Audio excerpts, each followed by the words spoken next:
Bismillahirrahmanirrahim. Assalamualaikum warahmatullahi wabarakatuh.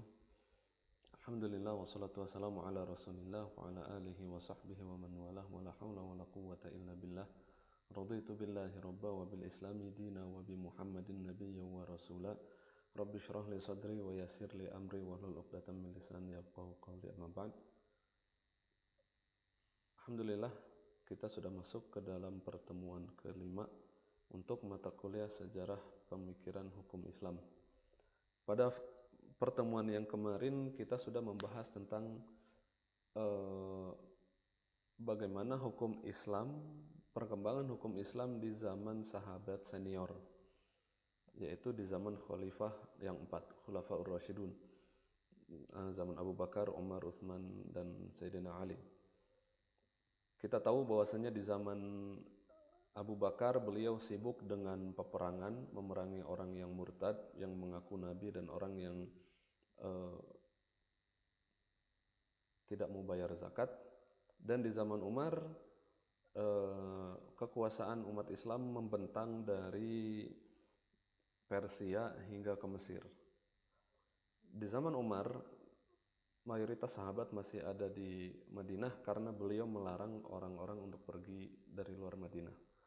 Zaman Utsman kita melihat ada muncul fitnah di situ hingga akhirnya Utsman bin Affan beliau wafat, dibunuh oleh orang yang tidak diketahui siapa pembunuhnya. Lalu kemudian Sayyidina Ali pun juga begitu, terjadi peperangan antara Sayyidina Ali dengan Sayyidina Muawiyah, dan hingga akhirnya jabatan, bukan, amanah khalifah itu berpindah dari tangan Sayyidina Ali ke tangan Sayyidina Muawiyah bin Abi Sufyan. Nah, sekarang kita masuk ke dalam fase perkembangan hukum Islam di fase sahabat junior dan tabi'in atau fase Bani Umayyah. Fase ini dimulai dari perpindahan kekuasaan dari Sayyidina Ali bin Abi Thalib ke Muawiyah bin Abi Sufyan dan berakhir kira-kira pada tahun 100 Hijriah. Nah, dalam masa waktu 60 tahun itu. Nah, dari sisi politik atau dari sisi politik, kondisi saat itu pada tahun 41 Hijriah, umat Islam akhirnya mayoritas umat Islam sepakat untuk membaiat Muawiyah bin Abi Sufyan. Setelah pertama kekuasaan dari Sayyidina Ali pindah ke Muawiyah, namun kemudian sebagian orang ada yang membaiat Al Hasan bin Ali, lalu kemudian di belakangnya ada Husain. Nah, orang-orang sebagian membaiat Hasan bin Ali bin Abi Thalib. Lalu kemudian akhirnya pada tahun 41 Hijriah, Imam Hasan bin Ali bin Abi Thalib beliau melepaskanlah jabatan itu dan akhirnya membaiat kepada Muawiyah bin Abi Sufyan. Maka tahun 41 Hijriah itu dikenal dengan Amul Jamaah, yaitu ketika umat muslim semuanya sudah sepakat. Kondisi sudah lebih aman, lebih damai daripada di masa tahun 39 tahun 40 ketika terjadi peperangan antara Sayyidina Ali, Sayyidina Muawiyah, Sayyidina Ali, Siti Aisyah, dan sebagainya. Nah, pada tahun itu setelah masa peperangan antara Sayyidina Ali dan Sayyidina Muawiyah, itu kan kita mengenal bahwasanya umat Islam saat itu sudah mulai terpecah dari sisi politik. Setidaknya muncul 3 kelompok utama umat Islam saat itu. Yang pertama adalah Khawarij yang menyatakan baik Muawiyah ataupun Ali dua-duanya kafir. Kenapa? Karena salah satunya Rasulullah SAW bersabda, "Man hamila alaina silah falaysa minna." Siapa yang membawa pedang kepada kami maka bukan dari kami. Sayyidina Ali, Sayyidina Muawiyah, mereka dua-duanya sama-sama muslim, sama-sama berperang, maka menurut Khawarij baik Ali ataupun Muawiyah dua-duanya kafir. Lalu kemudian kelompok kedua yang muncul adalah Syiah. Sebenarnya kita nggak bisa menyatakan bahwasanya Syiah itu benar-benar sudah berdiri di situ, nggak. Hanya ini adalah sisa-sisa dari pendukungnya Sayyidina Ali yang awalnya hanya mendukung, tapi kecewa karena Sayyidina Ali melepaskan kepemimpinannya. Namun kemudian kelompok ini berkembang hingga akhirnya menjadi Syiah yang kita kenal seperti sekarang. Istilahnya kalau kemarin ada 2000, ya, pemilu tahun kemarin Prabowo dan Jokowi, ketika Jokowi menang orang-orang Prabowo nggak suka, tapi kan berhenti di situ, tidak sampai membuat hadis palsu, tidak sampai membuat keyakinan bahwasanya sesungguhnya yang berhak itu bukan Jokowi tapi ini. Bahkan ya kira-kira gitu kan, Syiah menyatakan bahwasanya khilafah itu diambil dari Ali bin Abi Thalib oleh Abu Bakar, Umar dan Utsman, hingga akhirnya mereka melaknat ketiga sahabat ini. Kira-kira seperti itu. Jadi nanti kita akan membahas tentang Syiah ketika masuk ke dalam dinasti Umayyah. Nah, dan yang ketiga, kelompok yang ketiga adalah jumhur, mayoritas umat Islam saat itu. Mereka ya sudah menerima keadaan. Ketika sudah ada kekuatan yang memimpin, akhirnya mereka menerima itu. Maka jumhur muslimin ketika itu, mayoritas umat Islam, mereka berbaiat kepada Muawiyah bin Abi Sufyan, khalifah pertama dari Bani Umayyah. Nah,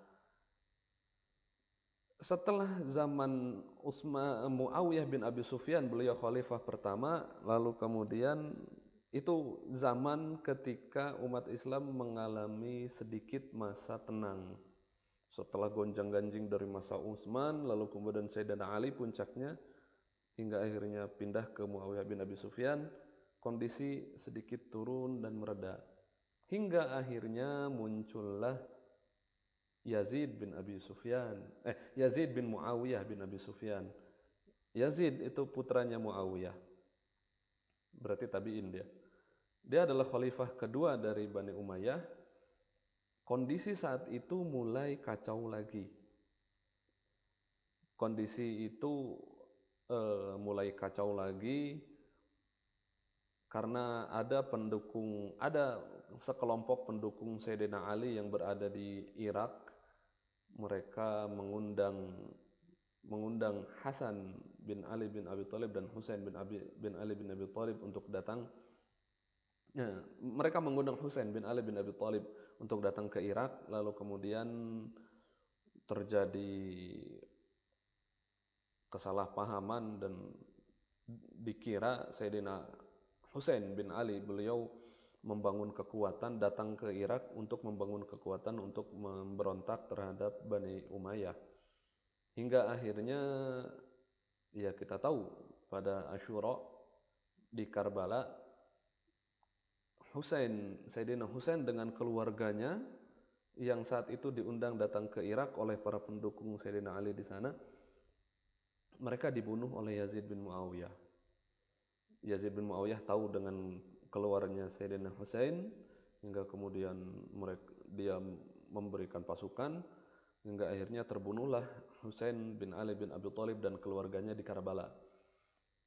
Jenazahnya terputus antara kepala dan badannya ada di Karbala, sedangkan kepalanya dibawa oleh pasukan saat itu, dihadapkan kepada khalifah Yazid bin Muawiyah. Konon ceritanya kepalanya Sayyidina Husain saat ini berada di Kairo, di Masjid Husain. Jadi di Mesir ada Masjid Al-Azhar, kira-kira seberangnya sekitar 200 meter, 300 meter itu ada Masjid Husain. Konon katanya di situ letak kepalanya Sayyidina Husain. Karena ketika setelah zaman itu dinasti Syiah Ismailiyah menguasai Mesir, membuat kota Kairo, dan mereka meminta agar kepalanya Husain itu dibawa dari tempat sebelumnya ke Mesir. Nah, kira-kira seperti itulah. terbunuhnya Sayyidina Husain akhirnya membuat orang-orang marah, membuat orang-orang kecewa, membuat orang-orang tidak suka, yang tadinya mendukung Sayyidina Ali dan ya mendukung Sayyidina Ali, lalu kemudian mereka jadi semakin tidak suka dengan Bani Umayyah. Dan sepanjang dinasti Umayyah berjalan, dinasti Umayyah memang selalu memerangi orang-orang sisa-sisa dari pendukung Sayyidina Ali. Karena setelah itu, setelah terbunuhnya Husain, akan ada pemberontakan yang dipimpin oleh Imam Zaid bin Ali bin Husain. Jadi Imam Ali bin Abi Thalib punya anak namanya Husain dan Hasan. Husain ini punya anak namanya Ali Zainal Abidin. Ali Zainal Abidin ini punya anak namanya Zaid, salah satunya. Di sampingnya lagi ada Muhammad Al-Baqir. Nah, sebagian pendukung Sayyidina Ali mereka mencoba untuk menggalang kekuatan melawan Bani Umayyah di bawah kepemimpinan Zaid bin Ali, dan akhirnya tidak, tapi itu gagal. Tapi memang sepanjang sejarah Bani Umayyah, Alawiyin atau para pendukung Sayyidina Ali dan Ahlul Bait khususnya, mereka itu diperangi, dicegah, mereka dibatasi pergerakannya, hingga akhirnya orang-orang takut untuk menunjukkan bahwasanya saya mendukung Sayyidina Ali. Hingga akhirnya ya seperti tadi yang saya katakan, Syiah itu berkembang dari tadinya hanya dukungan politik saja, tapi kemudian karena terus ditekan, terus mendapatkan tekanan, kekecewaan demi kekecewaan mereka dapatkan, hingga akhirnya di bawah tekanan mereka menyendiri. Mereka menyendiri hingga akhirnya muncullah apa yang disebut dengan taqiyah. Menyembunyikan keimanan, menyembunyikan hakikat yang ada dan menunjukkan hal yang sebaliknya. Bayangkan di zaman Bani Umayyah yang 60 tahun lebih, dan nanti di zaman Abbasiyah juga Syiah masih digituin juga. Jadi selama bergenerasi-generasi,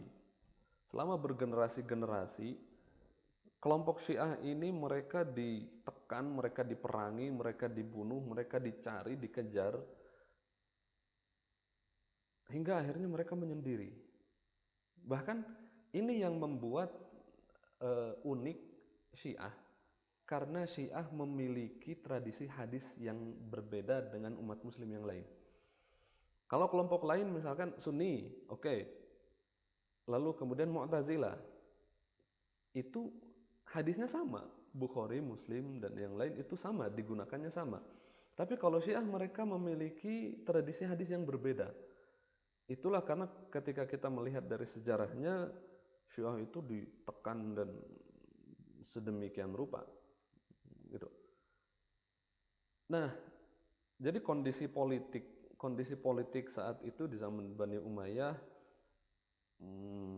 Bani Umayyah menekan siapapun yang menentang beliau, yang menentang mereka. Di antara yang lain juga ada pemberontakan Abdullah bin Zubair di Mekah.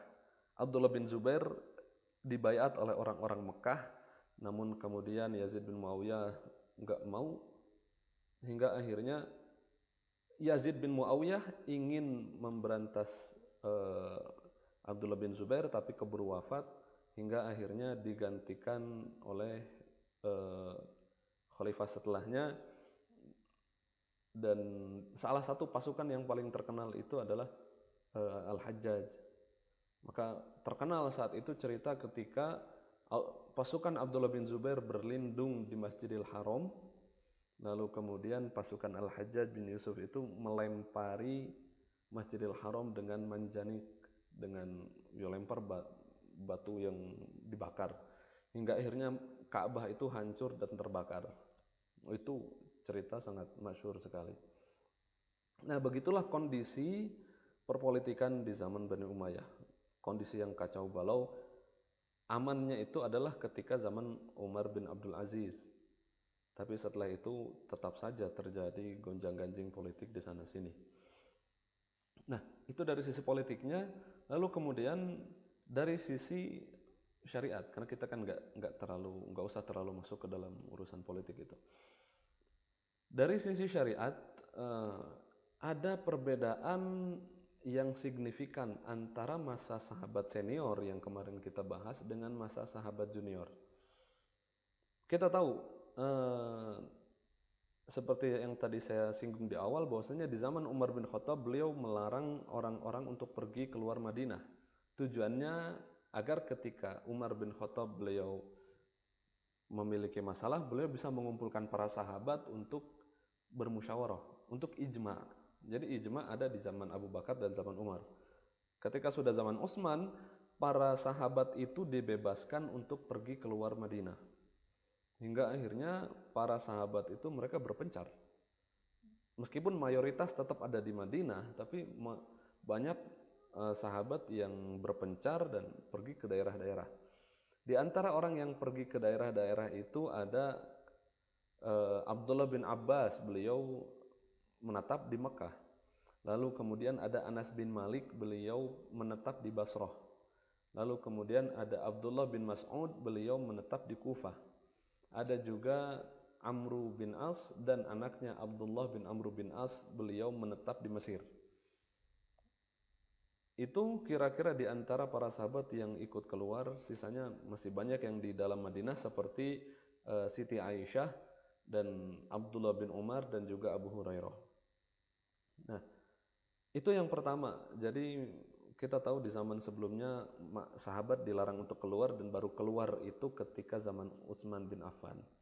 Yang kedua, kita tahu dari pembahasan kemarin adalah bahwa di zaman sahabat awal Abu Bakar, Umar, dan masih terus sampai Utsman dan Ali, para sahabat itu takut untuk meriwayatkan hadis. Riwayat hadis masih sangat sedikit sekali. Bahkan kan Abu Hurairah dalam suatu riwayat menyatakan, kalau saya menyampaikan hadis di zaman Umar bin Khattab, maka saya akan dipukuli sama Umar. Tujuannya adalah sebenarnya biar orang-orang gak berdusta atas nama Rasulullah SAW. Tapi sisi negatifnya, ya periwayatan hadis sedikit. Gitu. Maka kondisi ini berubah ketika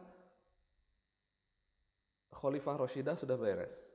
Ketika masuk fase sahabat junior, periwayatan hadis sudah mulai bergeliat. Para sahabat yang tadi berpencar itu sudah mulai meriwayatkan hadis. Karena kan Al-Quran sudah beres di zaman sahabat senior. Maka di zaman sahabat junior ini, orang-orang yang junior seperti Siti Aisyah, beliau kan kita tahu nikah sama Rasulullah SAW ketika umurnya 9. Dan beliau hidup bersama Rasul kira-kira sekitar 10 tahun. Nah, setelah itu berarti kan Siti Aisyah ketika itu umurnya sekitar 19 tahun atau 20 tahun. Dari situ Siti Aisyah masih memiliki waktu yang panjang untuk mengajarkan apa yang beliau tahu tentang Rasul. Mungkin ini salah satu hikmahnya Rasulullah SAW menikahi Siti Aisyah ketika masih kecil. Ketika pikirannya masih fresh, masih jernih, hingga akhirnya Siti Aisyah banyak merekam kehidupan Rasulullah SAW. Abu Bakar, bapaknya Siti Aisyah. Abu Bakar beliau salah satu orang yang pertama kali masuk Islam, yang menemani Rasul dalam sedih ataupun senang dari zaman fase Mekah sampai fase Madinah. Tapi kan Abu Bakar radhiyallahu anhu tidak tahu bagaimana cara Rasul tidur, bagaimana cara Rasul mandi, bagaimana cara Rasul taharah. Hal-hal yang pribadi seperti itu diriwayatkannya oleh Siti Aisyah. Siti Aisyah hidup bersama Rasul selama 10 tahun kira-kira atau lebih. Dari situ Siti Aisyah bisa merekam segala hal yang beliau dapatkan dari Rasul. Hingga akhirnya setelah itu Siti Aisyah bisa mengajarkan kepada para sahabat yang lain. Maka Siti Aisyah termasuk orang yang paling banyak meriwayatkan hadis. Kan tidak ada yang tahu. Ada suatu hadis yang diriwayatkan oleh Siti Aisyah bahwasanya ketika Siti Aisyah haid, Rasulullah Shallallahu Alaihi Wasallam menggauli Siti Aisyah dengan cara ininya ditutup, menggunakan sarung menutup dari bagian perut sampai lutut. Hal seperti itu kan tidak mungkin diriwayatkan oleh orang lain. Tapi hal itu ada dari Siti Aisyah. Contoh yang lain adalah ketika Rasulullah SAW berwudu, lalu kemudian Rasulullah SAW mencium Siti Aisyah, baru kemudian Rasul sholat ke masjid tanpa wudu lagi. Dari hadis ini kan para ulama akhirnya mengambil kesimpulan. Ada yang mengambil kesimpulan dari situ bahwasanya menyentuh istri itu tidak membatalkan wudu. Ada yang menyatakan bahwasanya itu khusus untuk Rasul saja. Sedangkan untuk kita sebagai umat muslim yang lain selain Rasul, maka kembali kepada ayat aula mastumun nisa dalam surat Al-Maidah. Nah, itu Siti Aisyah. Ada juga ya, yang masih di Madinah ini. Ada juga Anas bin Malik. Bukan. Abu Hurairah. Abu Hurairah ini unik. Karena Abu Hurairah itu hanya bersama Rasulullah SAW selama 3 tahun. Abu Hurairah masuk Islam, datang ke Madinah ketika tahun 7 Hijriah. Maka beliau cuma punya waktu 3 tahun saja. Tapi Abu Hurairah paling banyak meriwayatkan hadis. Makanya orang-orang Syiah itu tidak suka dengan Abu Hurairah. Karena ya begitu. Masa orang baru 3 tahun bersama Rasul, hadisnya paling banyak. Maka banyak tuduhan yang datang kepada Abu Hurairah, nggak cuma dari Syiah, tapi dari non-Muslim juga. Karena kalau misalkan Abu Hurairah berhasil dijatuhkan, maka separuh ilmu dalam Islam hilang. Kira-kira seperti itu. Cuma memang Abu Hurairah itu mesantren lah istilahnya. Mesantren di Rasul. Jadi di Masjid Nabawi itu ada tempat khusus untuk orang-orang yang tidak memiliki tempat tinggal. Mereka lah santrinya Rasul. Mereka tinggal di masjid, mereka dibiayai hidupnya oleh Rasul, dan setiap sholat ada sama Rasul, setiap Rasul menyampaikan sesuatu mereka mendengar. Abu Hurairah termasuk santri Rasul yang di situ, dan makanya Abu Hurairah selalu sering sekali ketemu sama Rasul dan sering mendapatkan ilmu dari Rasul. Gitu. Ada juga Abdullah bin Umar beliau masa muda ketika itu beliau banyak bergaul dengan Rasulullah SAW sampai akhirnya ada kisah bahwasanya beliau menyatakan seolah-olah saking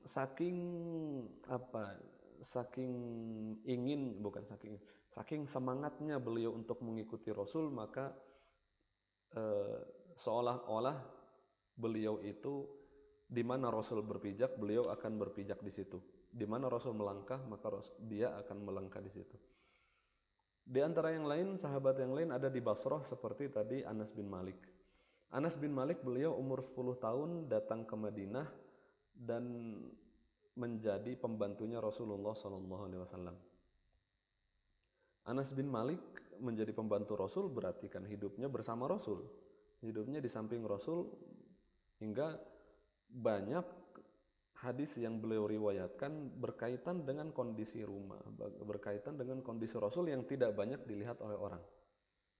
Itu Anas bin Malik. Jadi di zaman sahabat junior ini, para sahabat sudah mulai terbiasa meriwayatkan hadis. Orang-orang sudah mulai bertanya kepada para sahabat langsung menjawab. Nah itu. Lalu kemudian ada sisi negatif memang dari mulai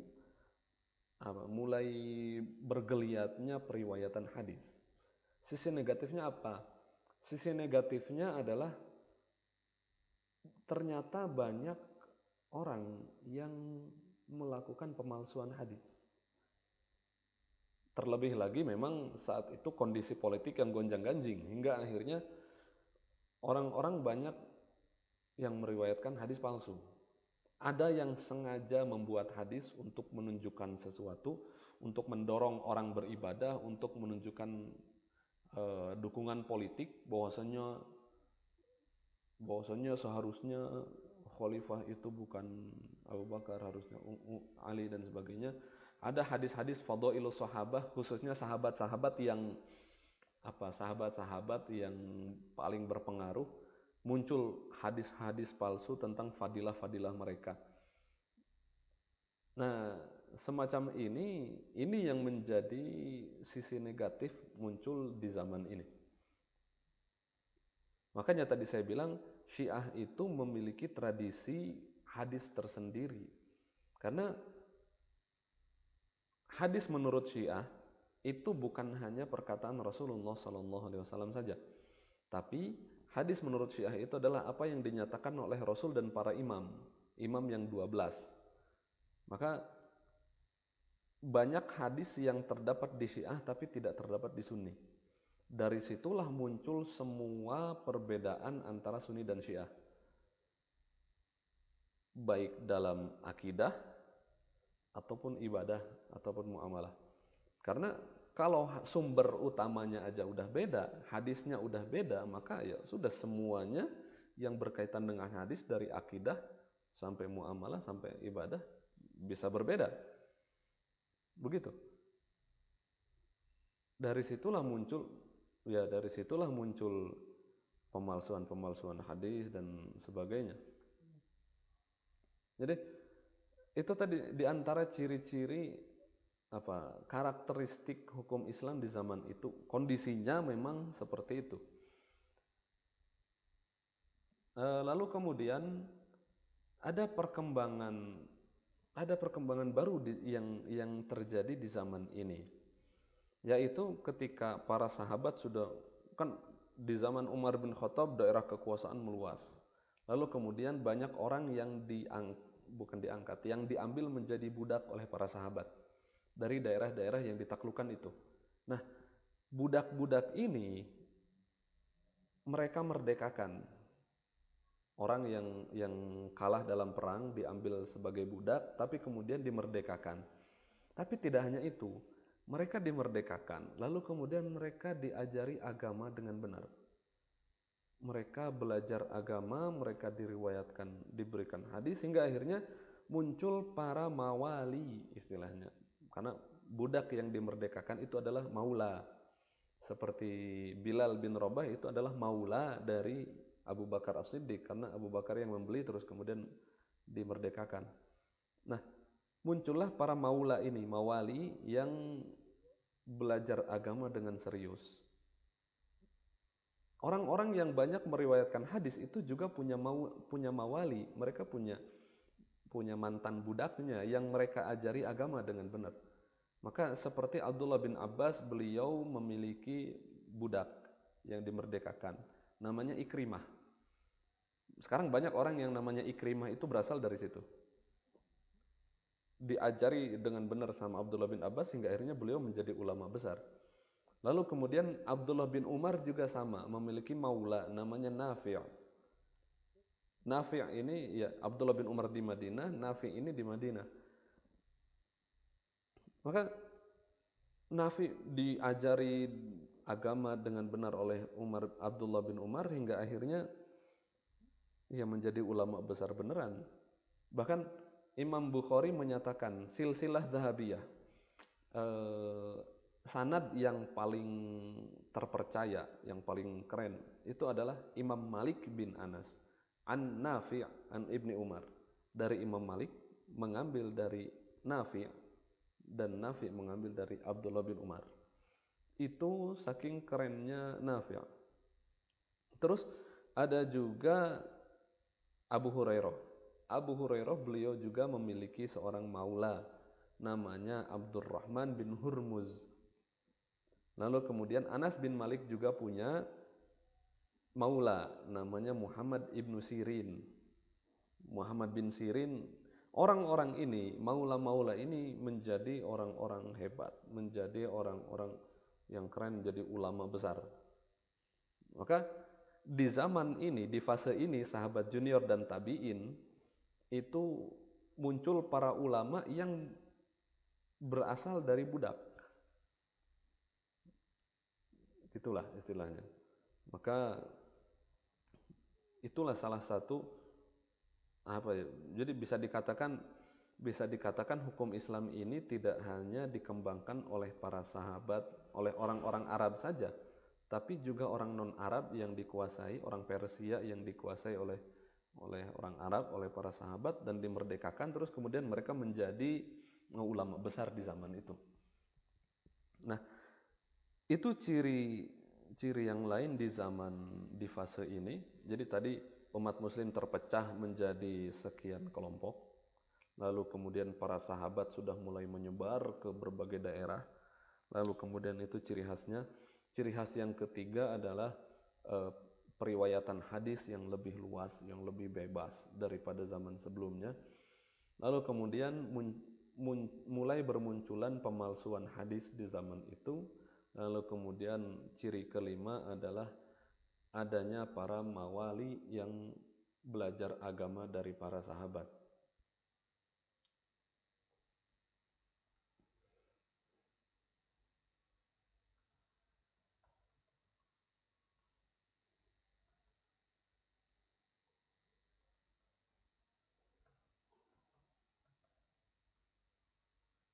Umat muslim terpecah, terus para sahabat mulai berpencar, terus kemudian periwayatan hadis lebih bebas,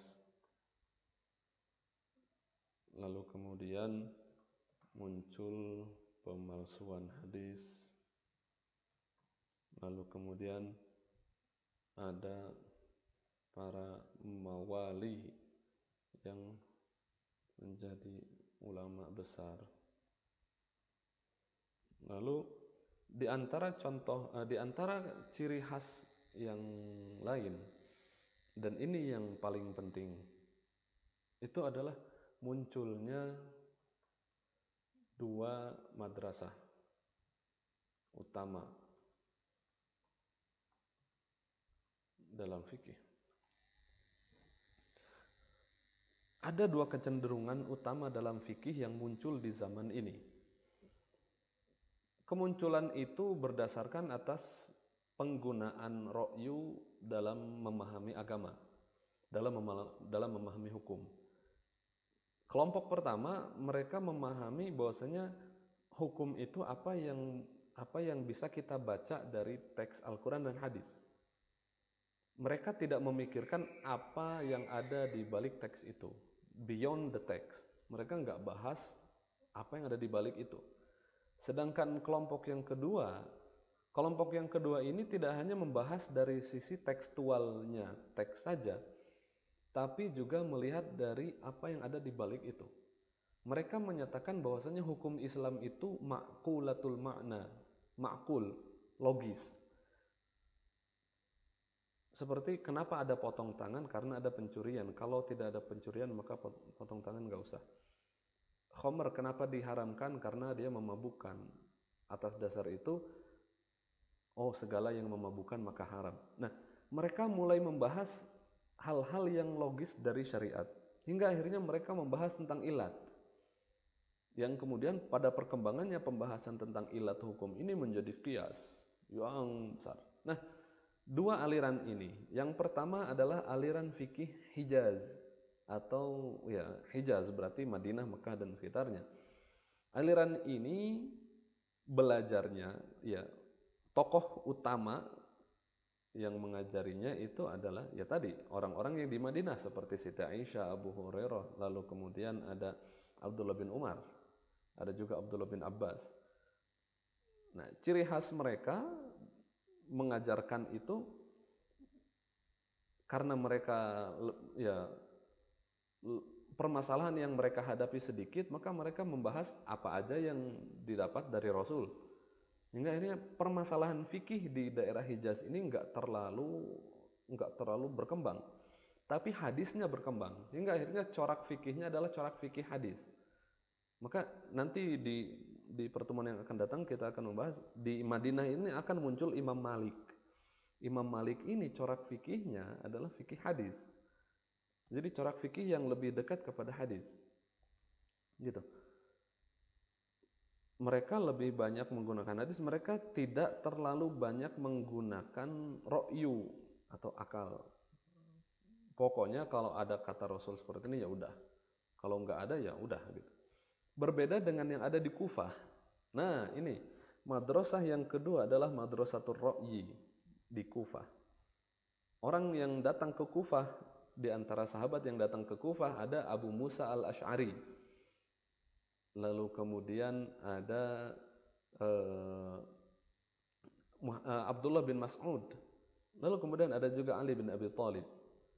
Nah, mereka membahas permasalahan hukum itu tidak selalu tekstual, tapi mencari apa yang ada di balik teks itu. Kenapa kita disuruh ini? Oh, itu ilatnya adalah ini. Mereka menyatakan bahwasanya syariat itu logis, maka bisa kita pikirkan alasannya, bisa kita pikirkan ilat hukumnya. Maka pada masa tabi'in, dua madrasah ini semakin ajeg, semakin kokoh dengan metode masing-masing. Nah, di kemudian hari dari madrasah Kufah ini nanti muncul Imam Abu Hanifah. Madzhab Hanafi muncul di sini, madzhab Maliki muncul di sini. Lalu kemudian di kemudiannya lagi madzhab Syafi'i mengambil dari dua-duanya di tengah-tengah berarti. Lalu kemudian di bawah madzhab Syafi'i ada madzhab Ahmad bin Hambal, madzhab Hambali.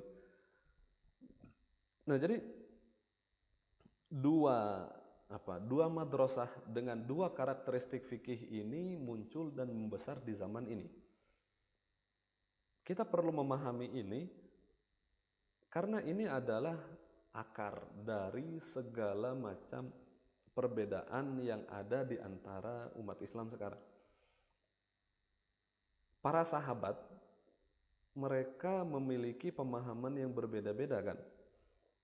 Tidak semua sahabat itu memiliki pemahaman yang sama. Dan mereka pergi ke daerah-daerah membawa pemahaman masing-masing. Hingga akhirnya ketika mereka sudah di sana, mereka mengajarkan agama sesuai dengan pemahaman mereka. Hingga akhirnya umat Islam itu yang belajar dari sini dengan yang belajar dari sini bisa memiliki pendapat yang berbeda. Jadi nggak usah heran ketika kita umat yang datang 1400 tahun setelah Rasul saling cakar-cakaran karena berbeda. Zaman sahabat aja, para sahabat udah berbeda, cuma mereka nggak cakar-cakaran. Kita aja yang nggak dewasa ketika melihat ada perbedaan sedikit langsung ribut. Kita nggak bisa sedewasa Imam Malik bin Anas dengan Imam Lais bin Sa'ad. Mereka dua ulama besar, mereka saling debat. Tapi Imam Lais dan Imam Malik itu teman dekat. Imam Lais itu orang kaya, hingga ketika Imam Malik ingin menikahkan anaknya, Imam Malik mengirimkan surat ke Imam Lais bin Sa'ad. Imam Malik di Madinah, Lais bin Sa'ad ada di Mesir. Dia menuliskan surat, dikirim ke Mesir, meminta biar dikirimi wewangian. Ternyata Imam Lais bin Sa'ad ngirim wewangian itu, parfum, wewangian, itu satu unta penuh, di punduk untanya penuh dengan wewangian. Ini mintanya cuma untuk ngasih wewangian untuk anaknya karena mau nikah, bukan untuk satu Madinah biar harum. Tapi akhirnya wewangian itu dijual oleh Imam Malik dan hasil penjualan itu ya dipakai lagi. Tapi kan itu dewasanya ulama zaman dulu, enggak seperti zaman sekarang. Cuma gara-gara masalah jenggot aja seperti beda agama. Ya jangan seperti itu. Nah, itu ciri khas yang ada di zaman fase ini. Ada juga ada satu yang belum dibahas, yaitu dimulainya pembukuan hadis. Pembukaan hadis itu di zaman Umar bin Abdul Aziz. Jadi Khalifah Bani Umayyah di antaranya adalah Umar bin Abdul Aziz. Beliau memerintahkan kepada orang-orang untuk mengumpulkan hadis. Jadi setelah sebelumnya para sahabat junior itu mulai banyak meriwayatkan hadis, ketika zaman Umar bin Abdul Aziz, ya udah akhir masa Umayyah, Umar bin Abdul Aziz beliau memerintahkan kepada orang-orang untuk mengumpulkan hadis. Dari situlah dimulai pembukuan hadis. Umar bin Abdul Aziz beliau memerintahkan kepada Abu Bakar bin Muhammad bin Amru bin Hazm untuk mengumpulkan hadis. Dari situ pengumpulan hadis akhirnya menjadi proyek. Banyak orang yang mengikuti, banyak orang yang mulai meriwayatkan hadis. Bukan meriwayatkan. Kalau dulu kan di zaman sahabat junior Abu Hurairah, Anas bin Malik, terus itu mereka mengajarkan udah beres. Lalu dan muridnya pun mereka mendengar udah. Tapi ketika sudah masuk di akhir masa ini, orang-orang itu sudah mulai sengaja datang ke sini untuk mendengarkan hadis dan menulis hadis. Jadi emang udah sengaja nyari hadis. Kalau sebelumnya itu yang dicari adalah hukumnya, Rasul berkata apa, diriwayatkan. Kalau sekarang lebih serius lagi dalam hadisnya. Jadi dulu itu fikih dan hadis itu ya masih gabung, masih belum menjadi ilmu yang terpisah gitu. Karena hadis dan fikih masih diriwayatkan. Nah, di zaman ini sudah mulai proyek menuliskan hadis. Orang-orang mulai pergi ke sini mencoba menuliskan hadis. Terus pergi ke sana mencoba menuliskan hadis. Kira-kira gitu. Rihlah fi talabil hadis.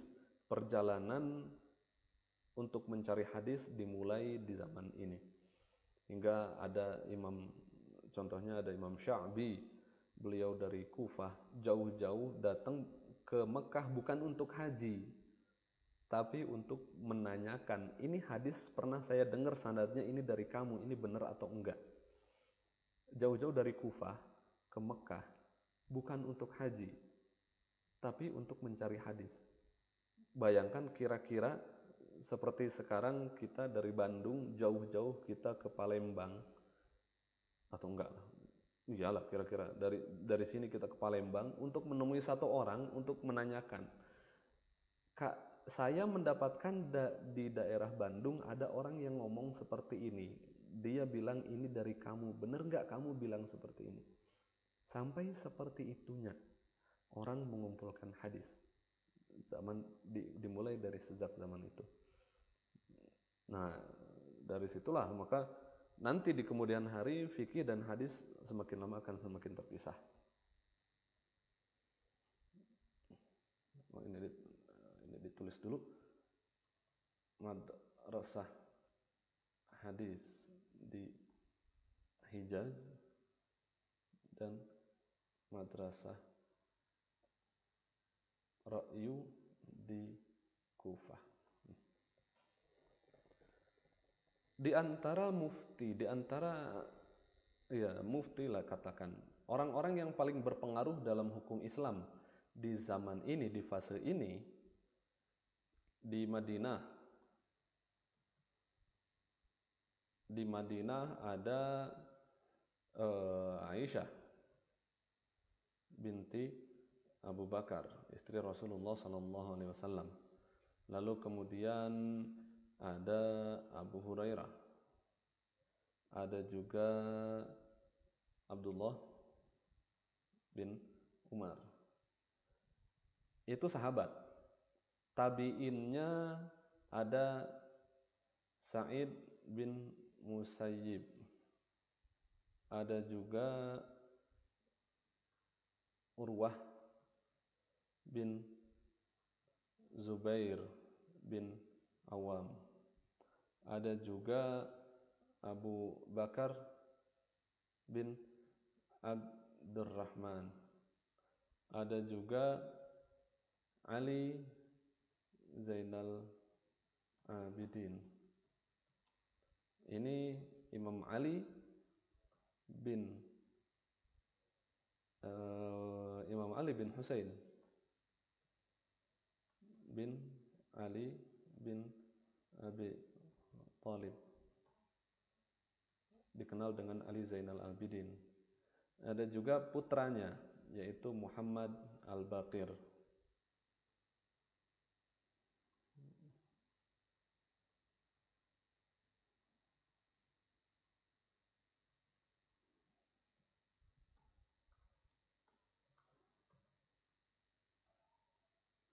Di zaman ini. Lalu kemudian ada Rabi'ah bin Abdurrahman atau dikenal dengan Rabi'ah Ra'i. Rabi'atul Ra'i. Itu adalah guru dari Imam Malik. Ada juga di Mekah seperti Abdullah bin Abbas, itu sahabatnya. Tabi'innya ada Ikrimah Maula Ibni Abbas. Oh ya, di sini juga ada Nafi' Maula Ibnu Umar. Itu tabi'innya. Ikrimah Maula bin Abdul Abbas, lalu kemudian ada Mujahid, lalu kemudian ada Atha bin Abi Rabah. Mungkin di antara antum kalau sering baca tentang syariat, antum akan mendengar nama-nama yang tadi disebutkan. Itu adalah para tabi'in. Terus di Basrah ada Anas bin Malik, ada Ibnu Sirin,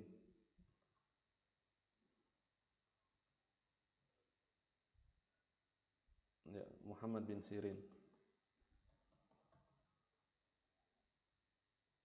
Maula Anas bin Malik. Lalu kemudian ada Qatadah, ada juga Hasan Al-Basri. Hasan Al-Basri orang yang paling keren, hingga akhirnya orang tahu ya nama Hasan Basri itu ya itu. Sekarang banyak sekali orang yang namanya Hasan Basri ya dari sini.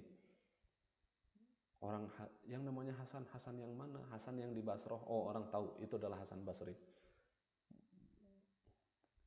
Lalu kemudian ada juga di Kufah seperti Abdullah bin Mas'ud. Ada juga Al-Qamah. Ada juga Ibrahim An-Nakhai. Ada juga Hamad bin Abi Sulaiman. Ini guru dari Abu Hanifah. Kalau ini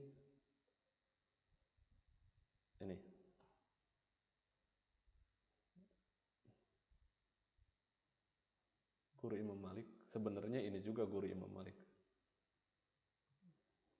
Nanti kita akan bahas itu di pertemuan yang akan datang. Di Kufah ada orang-orang ini, lalu kemudian di Mesir ada Abdullah bin Amru bin Al-Aus.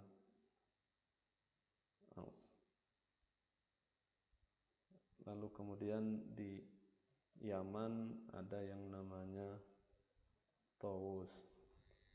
Kira-kira itu orang-orang yang terkenal, yang paling berpengaruh dalam hukum Islam di zaman itu. Mereka mengajar, dari mereka nanti muncul para ulama-ulama besar yang datang di zaman berikutnya. Kira-kira ini penjelasan tentang sejarah perkembangan hukum Islam di zaman sahabat junior dan tabi'in. Fase dari tahun sekitar tahun 41 sampai tahun 100 atau mungkin sebelum itu. Nanti sebenarnya di zaman ini, di akhir masa ini sudah muncul Abu Hanifah, karena Imam Abu Hanifah beliau lahir tahun 80 Hijriah. Terus muncul juga Imam Malik bin Anas, beliau kan lahir tahun 92 Hijriah. Sudah mulai, tapi nama mereka itu mulai terkenal nanti ketika di fase selanjutnya. Di fase ketika tahun 100 sekian. Ya, kita akan membahas tentang itu di fase selanjutnya. Pada pertemuan berikutnya adalah fase A'immatul Mujtahidin. Kira-kira itu teman-teman pembahasan kali ini. Semoga bermanfaat. Jika ada pertanyaan silahkan antum langsung tanyakan ke saya Japri atau lewat grup, tidak apa-apa. Mungkin demikian, kurang lebihnya saya mohon maaf. Wabillahi taufiq wal hidayah. Wassalamualaikum warahmatullahi wabarakatuh.